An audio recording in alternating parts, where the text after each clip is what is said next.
رسول الله صلى الله عليه وآله حتى في عبادة الله ما يتجاهل الإنسان، ما يتجاهل الزوجة.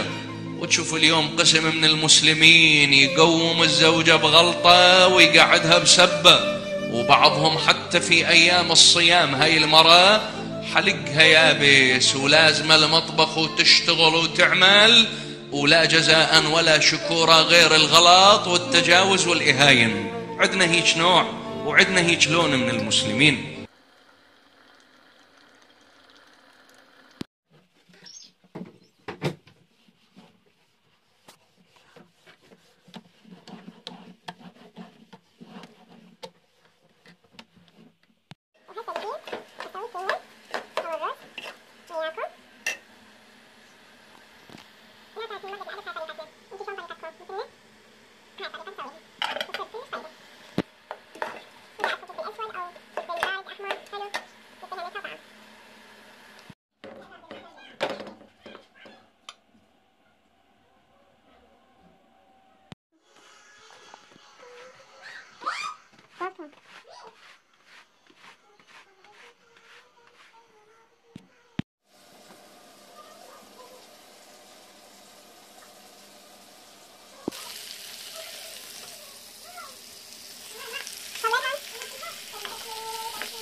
اللهم صل على محمد وآل محمد. شلونكم حبايبنا؟ شخباركم؟ صباح الخير، صباح العافية، صباح العسل عليكم، صباح الزعتر والزيت الزيتون. شلونكم حبايبنا؟ ان شاء الله زينين، ان شاء الله بصحة للجميع. شلونكم؟ اخباركم؟ هواي مشتاقة لكم. طبعا مثل ما تشوفون هاي روتينا، بدينا اليوم يوم جديد. طبعا الصباحية حبيت اراويكم من الصبح، يعني بعد ما قعدت تضايقنا بمسار راح. بديت اني شوية اكلت زعتر وزيت زيتون، وشوي صبيت لي حليب. بعدين بدينا بالتنظيفات البيت، والشيء اكيد الروتين ما يخلص. كل بيت وكل ام وكل عوائل اللي عندنا نشتغل شنو موجود عندنا، نبدي نسوي نحضر الغداء او التنظيفات. يعني الشغل ما يخلص، الحمد لله والشكر. اهم شي صحة الانسان وراحة البال. وتدرون الشتاء، فالشتاء يعني يريد له تنظيف كل يومية، يطلع عنا شي كل يومية، يعني ما يخلص. راح يخلص هو الشتاء، هو يقل شهرين واحنا بعدنا على كيفنا. يوم حارة يوم باردة. طبعا والله احنا متأخرين فرشنا، ما فرشت وقت لان شفت الجو حار ما يساعد الفرش. بس من جت لنا البرد جانا قوي استعدينا. احنا رادنا برد قوي، رادنا مطر، حتى دائما نبدي نتهيأ. هنا عندي بنات اليوم دا انظف الفريزر، شوفونا لان ما نظفته على مود الصيف. تدرون بعد الكهرباء من تنقطع وهاي فيبقى بيها الثلج، فقلت لازم انظفه لان هواي صاير لي فترة ما طالعة من عنده ثلج. هم راح انظفها وياكم. هنا بديت طبعا توجهت للمطبخ، واليوم راح اسوي وياكم العدس، مرقة العدس العراقي اللي دائما هي مرقة شتوية، وطبعا احنا حتى بالصيف نحبها. طبعا بنات الاكل الشتوي ينعرف ويصير طعمه لذيذ بالشتاء. هنا انا اول ما احمس طبعا بصل واخليه طبعا كل شيء سلك يشرب مايه، وبعدين يعني بحيث الحبة مالت العدس تستوي كلش. اكو ناس لا يخلوه هيك بعد ما مستوي ويخلونه يبين يعني، فلا ما مستوي يظل يفصل، يكسر ماي مثل ما نقول احنا، يعزل الماي عن المرقة تصير مو حلوة. هنا ما نحط لها بهارات وهاي وهاي، بس شوية فلفل اسود عندي، شوية كركم يعني على مود لونها شوية يصير لونها، ومعجون. او انا اكثر شي مرات احب بس معجون ما احط طماطة، مرات اذا عندي طماطة اخلي قليل، بس هي بالمعجون بحدها كافي.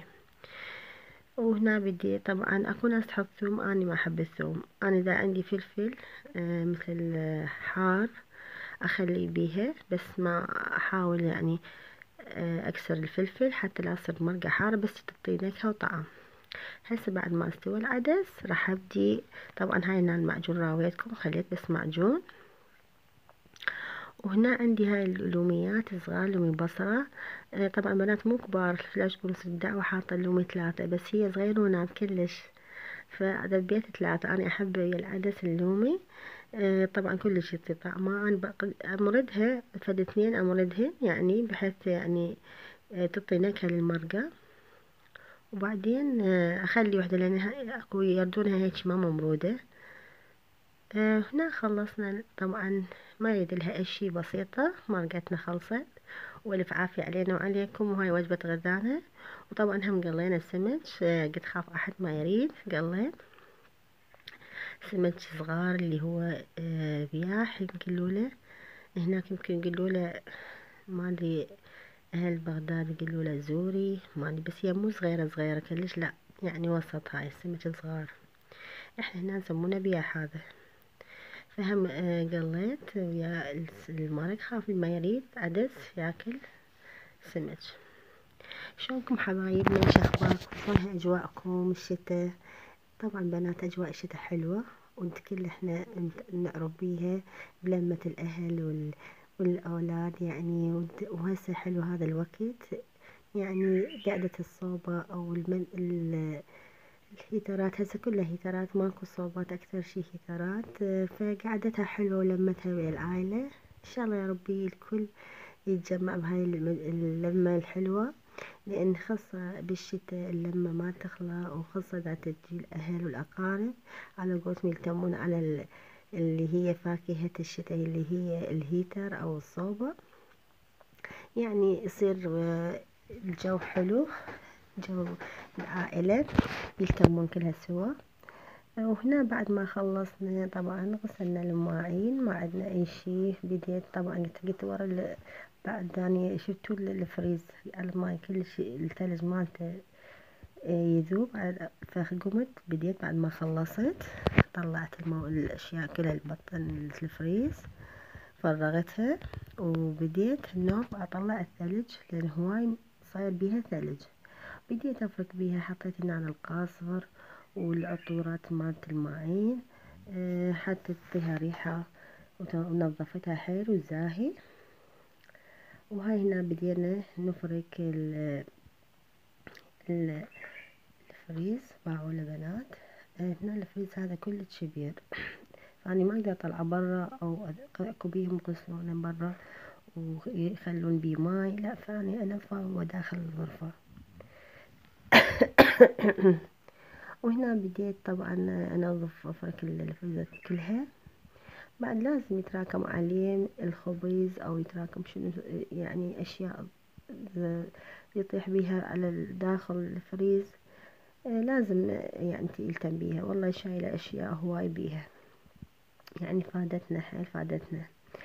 وهاينا بعد ما فركتها وخلصت الشي اكيد راح ابدي انشفها على كيفي. بنات دائما دائما تكونوا حريصات بالفريز، شيلوا الواير حتى لا حتى لو يعني تطفون النقطة، لازم تجرون الواير من البليك على مود لا، لان مرات الكهرباء تبوق مثل ما نقول احنا، تاخذ تسرب بيها كهرباء. فانتوا لازم تسحبون الواير حتى تطمئنون عليها. فيا سبحان الله، لان هواي إن يعني صارت كهرباء لزمتهم بالفريز، ولان احنا نوقف ما لابسين شي، فشي اكيد الارض رطبة يمها. هنا بعد ما نظفتها بديت اخلي الشغلات اللي بيها رجعتها، وخليت لها طبعا نايلون جوا حتى لا يكر الشي اللي بيها، مثل اذا اخلي فد قدر او سلة او شي حتى ما يبقى بيها. هنا بعد ما خلصت طبعا رجعت المواد بعد ما كملت لكم.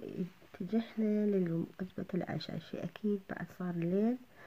طبعا بنات تصدقون تصدق ام البيت ما تقعد، الله يساعدها ام البيت.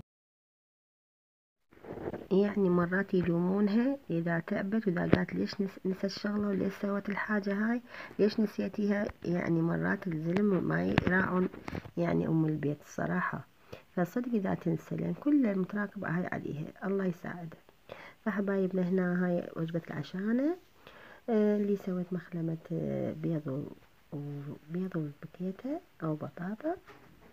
هنا باذنجان وطماطة طبعا شويتها وخليت وياها الطماطة. وهنا أنا بديت بعد ما خلصت، والحمد لله هذا عشانة وإن شاء الله سفرة دائمة، وألف عافية علينا وعليكم حبايب. لا تنسونا باللايك والاشتراك وتفعلون خاصية الجرس حتى يكون ممنونة لكم. مع ألف سلامة.